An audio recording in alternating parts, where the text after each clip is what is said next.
பார்க்கலாங்க. இந்த வீடியோல 10 முக்கியமான டிப்ஸ் சொல்ல போறேன். மறக்காம இந்த வீடியோ சேவ் பண்ணி வச்சுக்கோங்க.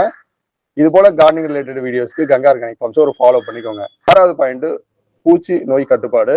இது மெயினான பாயிண்ட்டுங்க. ஏன்னா கரையான் தொல்லை தான் வந்து முக்கிய எதிரி இந்த லானுக்கு. சரியான நேரத்தில் கண்டுபிடிச்சு நம்ம பெஸ்ட் கண்ட்ரோல் ட்ரீட்மெண்ட் பண்ணோம். ரொம்ப சீக்கிரமா கண்டுபிடிச்சிட்டீங்கன்னா நீங்க வேப்பெண்ணெய் இது மாதிரி அடிச்சு நீங்க வந்து கண்ட்ரோல் பண்ணலாம் இயற்கையா. இல்ல கொஞ்சம் ரொம்ப லேட் ஆயிடுச்சுன்னா வேற வழியே இல்லைங்க, கெமிக்கல் சைடு தான் போய் ஆகணும்.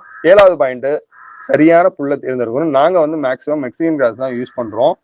இது இல்லாம இன்னும் நிறைய கிராஸ் இருக்கு. கொரியன் இருக்கு, பெர்முடா கிராஸ் இருக்கு, கார்பெட் கிராஸ் இருக்கு. அந்தந்த மண்ணோட தன்மையை பொறுத்து அந்த கிளைமேட்டை பொறுத்து நீங்க சூஸ் பண்ணிக்கிறது நல்லது.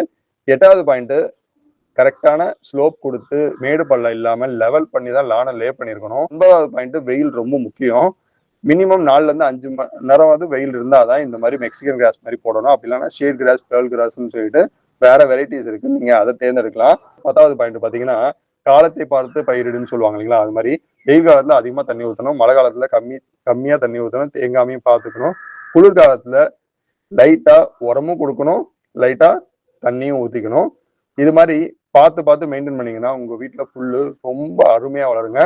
உங்க வீட்டுல என்ன புல் சூஸ் பண்ணிருக்கீங்க, அதை எப்படி மெயின்டைன் பண்றீங்கன்னு கீழே கமெண்ட்ல சொல்லுங்க. நன்றி.